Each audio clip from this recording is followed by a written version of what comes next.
Good morning, children of God. Kumusta man mo? Napabagyapoy mga kahadlok inyong gibati, napabagyapoy mga kalisang, mga kaulit, mga sa mga wrong emotions inyong gipang bati karon.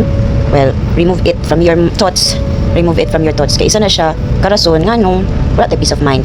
No? Isa na siya karason nganong ang blessings nato wala ni push through sa atong kinabuhi, sa atong mga lives. We should be thankful again and we should be grateful to our Lord Jesus Christ because He is the one who redeems us through dying on the cross just to save each and every one of us. Thank you so much, Lord, sa tanan nimong mga blessings. This world, kaning mga palibot, kaning mga mana nakita na mo karon. We should always be grateful kay naapatay mga mata na makakita pa sa creation sa Ginoo. Naapatay mga dalunggan nga makadungog, naapatay mga baba nga makastorya. But we should use everything that we have in the glory of God. So, children of God, we will receive Jesus Christ, our Lord and Savior, into our lives every day. It should be every day, Lord. Kanan children of God, we should receive Jesus. You can repeat after me. Let's all together say, Langit ng Amahan, in the mighty name of Jesus, we thank you for everything. We're asking forgiveness from all our sins and shortcomings because we have greatly sinned through our own thoughts, our own actions, and our own words. From now on, we receive you, Jesus Christ, as our personal Savior and our Lord. Thank you, Jesus, and I love you. So, children of God, dili na to limtan ang gugma sa Ginoo kanunay. O dili po na to limtan nga magbalik sa iyang gugma. Dili na to limtan nga unsa iyang kamaayo nga gibuhat sa atong kinabuhi, sa iyang pagbantay kanato tanan bisan asa ta paingon, bisan unsa ang atong pagabuhaton, ana ara ang Ginoo sa atong kiliran. Nagulat lang siya sa atoa kung kanus ana to siya storyahon. Nagulat lang ang Ginoo sa atoa kung kanus ata mo submit sa iyaha, kung kanus ata mo give time, effort sa pag simba, kana nga mga effort sa pagsimba every Sundays. Ang ubang Christian they are following Saturdays, no, wala man kukoy matter anang ingana as long as matinud-anon ka kang Hesukristo ba, wala na kay gi-mind pa bitaw, wala na kay gi-try og usab sa tao, kundi ang imo ra gyud tumong sa tao is dawaton niya ang Ginoo nato nga si Hesukristo. Dawaton niya og higugmaon niya sama sa paghigugma ni Jesus Christ sa tuwa. Ako all the time na ako kana i-remember ang love ni Jesus Christ pinaagi sa kuan kanang higayon nga katong hapit siya mamatay pa sa krus. Instead na mo tawag siya sa mga guardian angels, wala siya nitawag, wala siya nangayutabang. Pero kung sayang ingon na siya nga, Amahan, pasayloa silang tanan sa, kaya wala sila masayod sa ilang nabuhat. Mas wide pagiging understanding ni Jesus na sa atua. Ginoo man siya, yes. Dili man ingon laging uban nga, oh Ginoo man sa si Jesus. Si Jesus man to, kita tao ra man ta. So ay tao ra man ta, si Jesus kaya nagpakatao diri sa kalibutan para himong example nato. Example nato nga may atong sundo ng iyang karakter. May atong awaton ng iyang karakter. Bakit mo na sa kaaway nga maingon ta sa atong kagalingon na dili man ta Ginoo, dili na ta magawat-awat sa karakter ni Jesus Christ. Dili na to hayaan nga nanang atong mindset makasala ta, makabatag sala, mayon dig tao ra man sa ta, di man ta pareha ni Jesus Christ. Syempre nisunod man ta sa Ginoo, nisunod follower man ta ni Jesus Christ, Christian man ta by faith. No? Christian man ta, bisan sa panang klase ng Christian, basta kay nisunod sa Ginoo, ni follow sa kag Hesukristo. Ang ato yung dapat buhaton na is mulikay sa pagbuhat sa dili maayo og mo follow kan Jesus Christ through changing our character into His character, just like Christ's character. Ito man ang mga karakter ni Jesus Christ, dili man daot sa isig ka tao, but love your enemy. Siya pa matinabangon sa mga nanginahanglan, masinagtanon, o all the time mo evangelize, all the time mo tudlo unsay mga mando sa unsay mga command sa atong Ginoo na angay natong buhaton. I know you can do it, children of God. I know we all can do it, and dili na to limtan ang kamayo sa Ginoo, dili na to limtan nga mahigugma sa atong isig ka tao, dili na to limtan nga magbuhat og maayo nga ikapahimuot sa Ginoo. Kaya everything will follow. Walaon ang mga negative emotions, kun dili pulihan sa pagdayi paghimaya sa ngalan sa Ginoo pinaagi sa worship, praises, singing and glorifying the name of the Lord through praises and worship. Pwedeng mo sayaw ka para lang ma-express nimo na gidayeg nimo ang ngalan ni Jesus Christ. See, children of God, ganina pa lang, di ba, nakita ninyo unsa ka maayo ang Ginoo, unsa siya ka powerful kay tungod sa iyang creation. As you can see, the land, the promised land of the Lord, puno na kay mga balay-balay. Daghan kay ta, no? Pilipinas pa lang ni children of God. Kana nga portion pila na naka thousands of households or pila na naka thousand of people, no? Kada tao lahi og struggles, kada tao lahi og dagan sa kinabuhi, kada tao lahi og encounter sa Ginoo. Kada tao lahi og practices and beliefs. See, imagine, as you can see, nananata sa taas. Nanata sa taas sa kanang land. No? Dagan kay man-made na naa din na inyong nakita. Tungod ugi ka na sa Ginoo tanan. Kana atong skills, kana atong mga abilidad na makabuhat og buildings o mga balay-balay, gikan man na sa Ginoo tanan. Kung wag tangon ni kadang atong wisdom, ang atong kaalam, wala nga na atong makita. Di kuan tanan siya lang, di ta ka appreciate. One thing ganahan sa Ginoo is kabalo mo appreciate, kabalo mo pasalamat sa iya ha. Muna iyahang mangganahan may mo sa anak nga grateful ta sa mga gagmay mga butang hangtod sa mga dinagko nga mga butang children of God. Kay once they grateful ta sa atong mga kasing-kasing ug hunahuna, no? Daghan kay open doors of blessings mga abli. Daghan kay open doors of opportunities nga ihatag sa Ginoo kanato. Kabalo ba mo nga ang plano sa Ginoo nara sa iyang mga kamot. Naara sa nakaandam sa iyang mga kamot. Nakaandam lagi sa children of God. Kung di diha nga maninuod ta sa Ginoo, kung di diha nga kanang faithful ta sa iyaha, no? Faithful ta sa pagpangalagad niya, iya gid nang ihatag kanato. Di gid siya magdudua og hatag kanato sa iyang giandam nga grasya para kanato. Hallelujah. No? Kabalo ba mo ana? Kabalo ba mo ana sa takalab sa Ginoo? Gipangandaman ta niya na palangkot sa tiyan sa atong mga ginikanan. Tiyan sa atong mga inahan na siya yung mga plans para nato tagsa-tagsa. Na nasa Jeremiah nga he has big plans for each one of us, not to harm us but to prosper us. Pagkaayutan sa Ginoo. I declare nga ato gihapon ibalik ang iyang gugma sa iyahan. Ato gihapon siyang higugmaon o napagid dito unahan na island.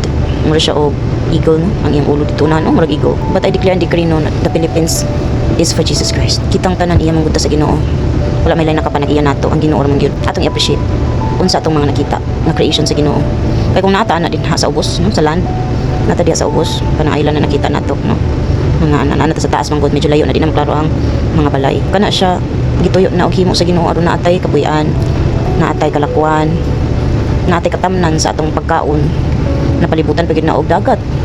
Aron naatay kakuhaan og kuan kanang source of food pinagi sa mga isda, no? Grabe kay siya mo supply sa atong mga needs. Grabe siya mo spoil kanato. Thank you Jesus for that. And because of that, I believe nga deserve si Jesus.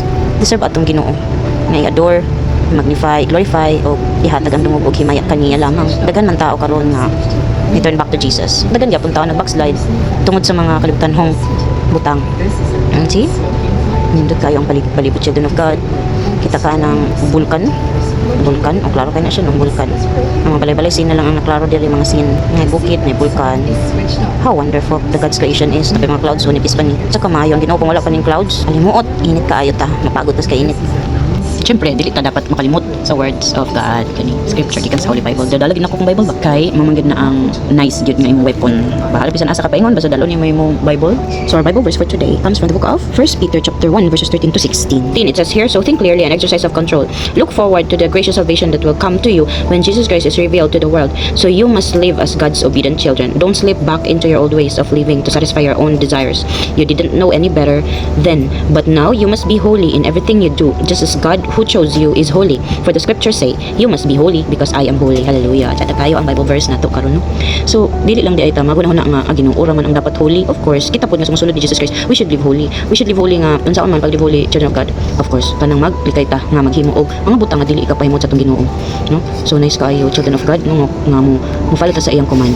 Kay kung every time mo follow ta sa iyang command ara sa mga kamot sa Ginoo gud ang prosperity nga iyang giandam sa tuwa, iyang mga blessings, grasya nga giandam niya para sa tuwa na ra gid sa iyang mga kamot. Only that iya ra tang giulatan nga mo follow ta sa iyang commands. Pero ani na butang sa Bible diri nga don't slip back into your old ways. Of course, nagpakasalamat ta sa una, no? Itong mga sa una pang panahon karon nga na-realize na nato itong mga sayop og ni-turn back na ta sa Ginoo, then dili na ta nga mobalik pa sa atong kagahapon. Ug limtan na lang to nato ang mga kagahapon, especially sa mga tao nga nakabuhat og dili maayo sa atuwa. Tanaw gid children of God, siya kay creation sa Ginoo, no? Volcan gud na siya. Bulkan ba siya nga volcan na basta nice jud kay siya no on top. How about nag-climb ka na ang mountain and then you are on top? Tan-aw din ka sa tanawin, no? Sa ubos, kanindot sa feeling. Karon natabon-tabon na gid siya sa clouds. Tanawang clouds. So nakaano na siya kabaga. Wow. Kanay sa creation sa Ginoo, no? Kung wala bitaw ning clouds, perting inita. Masunog jud sa kainit children of God. Nindot kay clouds, murag gid siya gapas.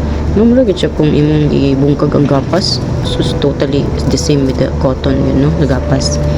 Pero di na nimo siya mahigdaan ni mga salida di ba sa una labi na cartoons mag-ambak-ambak ta ng kuan si Heidi ba to sa una nga salida mag-ambak-ambak inton sa clouds na impossible ka na sa ato children of ambak at sting ambak ng clouds mulaos jud ka dito sa dagat so children of God sa inyong mabati ano kung ikaw lugar naa sa pangano naani nga mga lugar nga ang imong nakita is clouds ra gyud, no?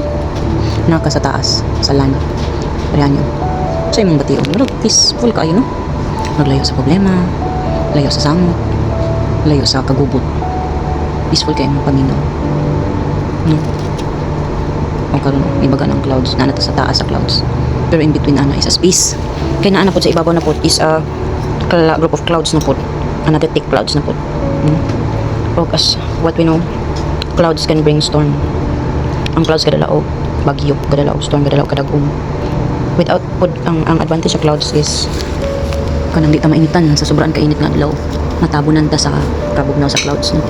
Mo pod lagi ang disadvantage ang uban jud clouds labi sa kabagong sa clouds na iban ang dalaw storm. Diha magikan ang thunder, ang lightning, ang usog nga hangin. Di na sa clouds magikan.